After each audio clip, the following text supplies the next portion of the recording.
Welcome to our deck familiarization. Ngayon nasa up tayo ng barko, or kung sa tawag ng mga Pinoy, pupa. Pagka nasa mooring naman, pagka mooring station, up station ito. O ito yung ating mooring winch. Makikita nyo nandyan yung lubid. Ito yung ating tinatawag na drum.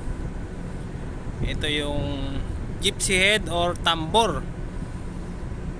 Ginagamit ito pagbira ng mga loose rope, yung mga rope na hindi naka coil sa drum. Ito yung ating clutch. Pag gamitin natin yung drum na to, engage lang natin yung clutch. Ito yung brake.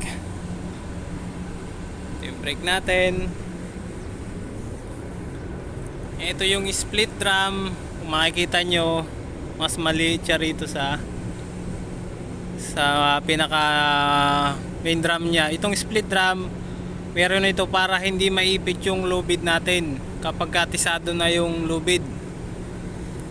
Ito naman yung winch control. Dito natin kinokontrol kapag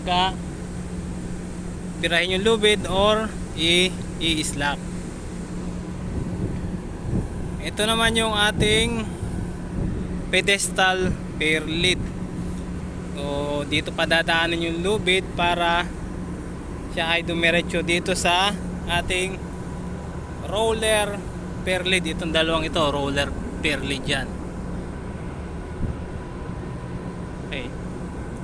Ito naman, ito ang ating beats. So dalawa yan. Pag dalawa, beats. Pag isa, bollard. Ito yung close choke naman to. Close choke.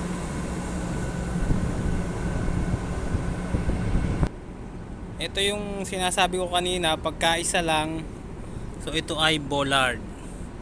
Okay, kapag dalawa, beats. Kung makikita nyo, dito natin iniotso yung lubid na loose rope. Ito naman yung aming port side main deck. Medyo makalat kasi katatapos lang namin maglinis ng bodega. Naglo-loading ngayon kami sa Korea.